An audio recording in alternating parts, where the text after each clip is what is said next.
আসসালামু আলাইকুম। Graphic design হাতেখড়ি থেকে পণ্ডিত কোর্সটিতে আপনাকে স্বাগতম। আশা করি ভালো আছেন। তো এই পর্বে আমরা দেখব কিভাবে বিভিন্ন ধরনের ফাইল ফরম্যাটের গ্রাফিক তৈরি করা যায় ইলাস্ট্রেটরে এবং কোনটা আসলে কি। তো আমার স্ক্রিনে আপনারা তিনটি আর্টবোর্ড দেখতে পাচ্ছেন। তিনটি আর্টবোর্ডে তিনটি শব্দ। প্রথমটি হচ্ছে জেপিইজি, তারপরে হচ্ছে পিএনজি, তারপরে হচ্ছে জিফ। এই তিনটি হচ্ছে ইমেজ ফরম্যাট, ইমেজের ফরম্যাটের নাম। জেপিজি ফরম্যাটটাও ইমেজ ফরম্যাট, পিএনজি ফরম্যাটটাও ইমেজ ফরম্যাট, জিফ ফরম্যাটটাও ইমেজ ফরম্যাট। আমি এই তিনটি আর্টবোর্ডের এই লেখাগুলোকে সেভ করেছি এই ফরম্যাটগুলোতেই। যেমন এই আর্টবোর্ডটাকে সেভ করেছি জেপিইজিতে, এই আর্টবোর্ডটাকে সেভ করেছি পিএনজিতে, এই আর্টবোর্ডটাকে সেভ করেছি জিফে। দেখি একটু সেভ করার পর কি হয়েছে। আমি ডেস্কটপে নিয়ে যাচ্ছি, আমার এখানে আমি সেভ করেছি। যেমন দেখেন, প্রথমে এই জেপিইজি সেভ করার পর জেপিইজির নামটা এভাবে এসেছে, jpeg.jpg।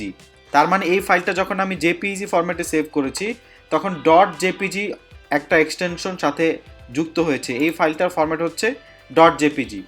তারপরে যে ফাইলটি ছিল পিএনজি আর্টবোর্ড, এটা সেভ করার পরে দেখেন পিএনজি, আমি নাম দিয়েছি পিএনজি, এই জন্য পরে এক্সটেনশন যেটা চলে এসেছে সেটা হচ্ছে .png। আপনি যে কোনো ফাইল পিএনজিতে সেভ করলে .png এক্সটেনশনে চলে আসবে। তারপরে যেটি হচ্ছে লাস্ট এবং তৃতীয়টি জিফ। জিফ এই আর্টবোর্ডটিও আমি সেভ করেছি, এটি আমি সেভ করেছি জিফ ফরম্যাটে, যার কারণে .gif ফরম্যাটে এটি সেভ হয়ে গেছে।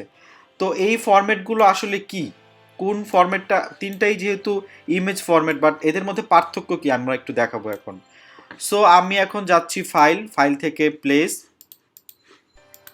সো আমি এই তিনটা ইমেজকেই আমি এখানে প্লেস করে দেখাবো। যেমন আমি প্রথমে জেপিজিটা প্লেস করে দেখাচ্ছি, জেপিজিটা নিয়ে আসলাম। তো জেপিজিটা আমি প্লেস করে এখানে নিয়ে আসলাম, ওকে, এটার উপরেই।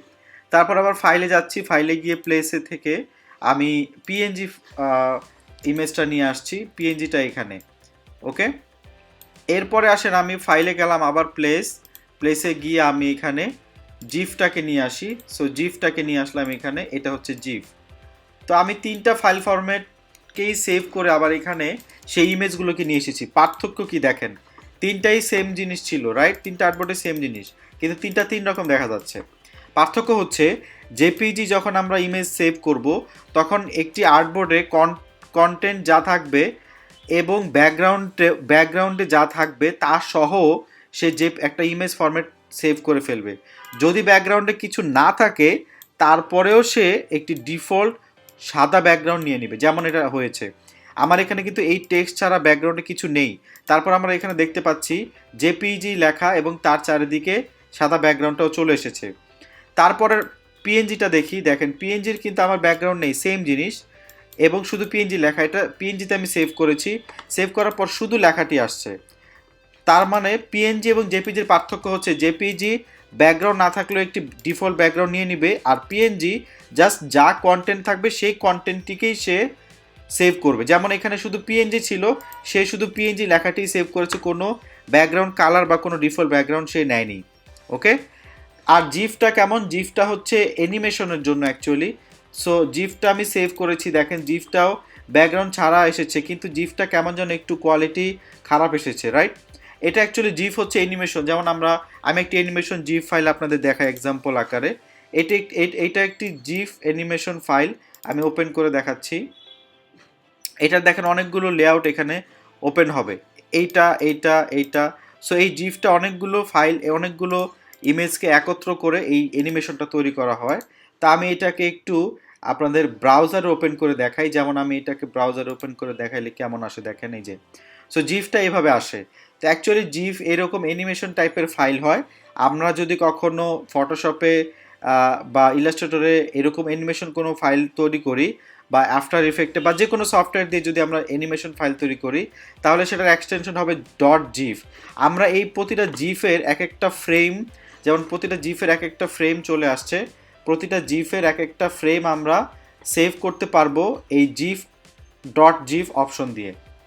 তো এই হচ্ছে গ্রাফিক ডিজাইনের ইমেজ ফাইলের তিনটি ফরম্যাট, একটি হচ্ছে জেপিইজি, পিএনজি এবং জিফ। আমরা ট্রান্সপারেন্ট কোনো অবজেক্ট আমাদের সেভ করতে হলে ইমেজ, আমরা অবশ্যই পিএনজিতে সেভ করব। আমাদের ট্রান্সপারেন্ট প্রয়োজন না হলে আমাদের যদি ব্যাকগ্রাউন্ড প্রয়োজন হয় তাহলে আমরা জেপিজিতে সেভ করব। আমাদের অ্যানিমেশনের জন্য কোনো একটা ফ্রেম, কোনো একটা ইমেজ তৈরি করতে হলে সেটা আমরা জি ফরম্যাটে সেভ করব। ওকে, আচ্ছা এখন এই তিনটিকে আমি ডিলিট করে দিচ্ছি। আমরা অ্যাডোব ইলাস্ট্রেটরে এডিটেবল বা চেঞ্জ করা যাবে এইরকম ফাইলের ফরম্যাটগুলো কি হয়, যেমন এই ফাইলটা আমি যখন ফিউচার এডিটেবল করব বা চেঞ্জের অপশন থাকবে এরকম করব, সেক্ষেত্রে আমি কন্ট্রোল+S, জাস্ট কন্ট্রোল+S নর্মালি সেভ করব, অথবা ফাইল থেকে সেভে ক্লিক করলে আমি এই ফাইলটাকে .ai-তে সেভ করতে পারবো। এই দেখেন .ai, .ai মানে হচ্ছে অ্যাডোব ইলাস্ট্রেটর। আমি এখানে নাম চেঞ্জ করে দিয়ে দিতে পারি ফাইল ফরম্যাটস। ওকে, সো আমি .ai-তে সেভ করতে পারি, আমি .ai-তে সেভ করছি। ওকে, সেভ করে দিলাম। তা আমার এখানে অপশন আসছে যে আমি কোন ভার্সনে সেভ করব। আমি চাইলে আমার লেটেস্ট ভার্সনে অ্যাডোব ইলাস্ট্রেটর CC-তে সেভ করতে পারি, অথবা পুরাতন ভার্সনে আমি সেভ করতে পারি। তা আমি লেটেস্ট ভার্সনেই সেভ করলাম, করে ওকে দিলাম। তা আমার এই ফাইলটি দেখেন ফাইল ফরম্যাটস .ai-তে সেভ হয়ে গেছে। এখন এটা আমি ক্লোজ করে দিয়ে আবার ওপেন করলে আমি এভাবে এডিট করতে পারবো, চেঞ্জ করতে পারবো, যেটা আমি জেপিজি, পিএনজি, জিপ ফাইলে করা যায় না। জেপিজি, পিএনজি, জিপ ফাইলে পুনরায় এডিট করা যায় না। ওকে, আমি যদি অ্যাডোব ইলাস্ট্রেটরে বা .ai-তে সেভ করি তাহলে ফিউচার এডিট করা যায়। এবং এই ফিউচার এডিটেবল অপশনগুলো আরও আছে, যেমন আমরা এবার যাব ফাইল থেকে সেভ অ্যাজে আমরা কি পাবো, সেভ অ্যাজ আসবে হচ্ছে Ctrl+Shift+S কিবোর্ডের। তখন আমরা আরও অপশন পাবো, এই যে দেখেন ইপিএস, AIT, PDF, SVG। তো এই ধরনের অপশনগুলো তো আমি সেভ করতে পারবো। আমি ধরেন এখন সো আমরা এপিএসে সেভ করতে পারবো। সো এপিএস এর অ্যাকচুয়ালি ফুল মিনিং হচ্ছে এনক্যাপসুলেটেড পোস্ট স্ক্রিপ্ট। এটা হচ্ছে প্রিন্টার ফ্রেন্ডলি ভার্সন। আপনি যখন প্রিন্টের জন্য প্রেসে পাঠাবেন কোনো ফাইল, সেটা যদি এআইতে না পাঠিয়ে ইপিএসে পাঠান সেটা বেটার হয়। সেটা সেই প্রেসে বা প্রিন্টারে প্রিন্ট হয় খুব দ্রুত এবং ভালো কোয়ালিটিতে প্রিন্ট হয়, এবং ওইখানে লোড হয় খুব দ্রুত। এআইতে না করে আমরা যদি ইপিএসে সেভ করে দেই, ভেক্টর লাইনগুলো বা ভেক্টর ড্রয়িংগুলো একটু ইজিলি লোড হয় বা প্রিন্ট হয়। তো এটা আমরা ইপিএসে এই জন্য আমরা সেভ করতে পারবো, যে কোনো ডিজাইনে আমরা ইপিএসে সেভ করতে পারবো, সমস্যা নেই। সো আমার এখানে সেমভাবে আমাদের এখানে ইলাস্ট্রেটর সিসি ইপিএস নাকি আপনি পুরাতন ভার্সনের ইপিএস করবেন, আমি ইলাস্ট্রেটর সিসি ইপিএসে সেভ করে দিচ্ছি। তো এইটা হচ্ছে আমার আরেকটা ফাইল ফরম্যাট দেখলাম আমরা ইপিএস। আরেকটা ফাইল ফরম্যাট আমরা দেখবো, সেটা হচ্ছে আবার ফাইল থেকে সেভ এজে যাই।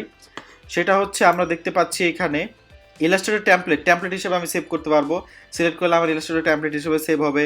অ্যাডোব পিডিএফ সেভ করতে পারবো, অ্যাডোব পিডিএফে সিলেক্ট করে আমরা সেভ দিলে অ্যাডোব পিডিএফে সেভ হবে।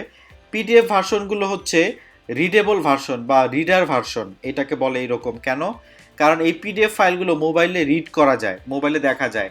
আমরা কিন্তু এআই ফাইল বা ইপিএস ফাইল মোবাইলে ওপেন করলে দেখতে পারবো না।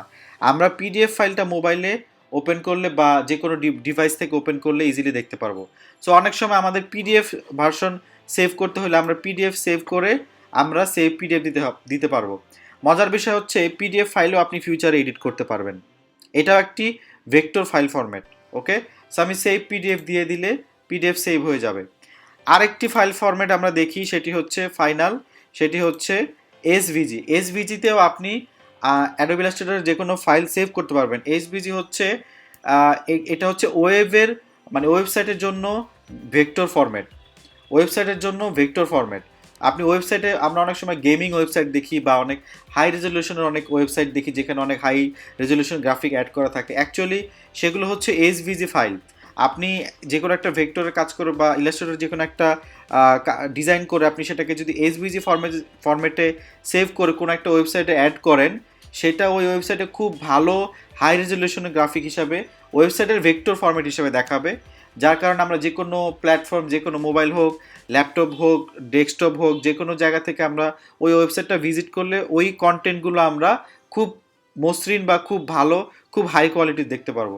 সো আমি এইচবিজিতেও এই জন্য অনেক সময় আমাদের সেভ করতে হয়, অনেক লোগো বিশেষ করে এইচবিজিতে থাকে, সেভ করতে হয়, তা আমরা এভাবে সেভ করতে পারবো। ওকে, সো এই গেল আমাদের এইচভিজি সেভ ফাইল ফরম্যাট। তো আমরা দেখেন এখন অনেকগুলো ফাইল ফরম্যাট সেভ করে ফেলেছি। এখানে আমরা দেখতে পাচ্ছি আমাদের এসভিজি এসভিজি এসভিজি তিনটা ফাইল, তিনটা আর্টবোর্ড কিন্তু আলাদা করে সেভ হয়েছে এসভিজি। এখানে আমরা দেখতে পাচ্ছি এআই ফাইল সেভ হয়েছে ডট এআই, আর এসভিজি ছিল ডট এসভিজি, ইপিএস হয়েছে ডট ইপিএস, পিডিএফ হয়েছে ডট পিডিএফ, বই আকারে চলে এসেছে দেখাই যাচ্ছে এখানে। আমরা নেক্সট দিলে এখান থেকে বই পড়ার মতো হয়ে গেছে। জিফ হচ্ছে ডট জিআইএফ, জেপিজি হচ্ছে ডট জেপিজি, পিএনজি হচ্ছে ডট পিএনজি। তো গাইজ এই হচ্ছে ফাইল ফরম্যাট। ইমেজের ফাইল ফরম্যাটগুলো আলাদা, ফিউচার এডিটেবল ভার্সন বা ভেক্টর ফাইল ফরম্যাটগুলো হচ্ছে আলাদা। তো আপনারা এইভাবে যে কোনো ডামি কিছু ফাইল তৈরি করে সেভ করে এইভাবে প্র্যাকটিস করবেন।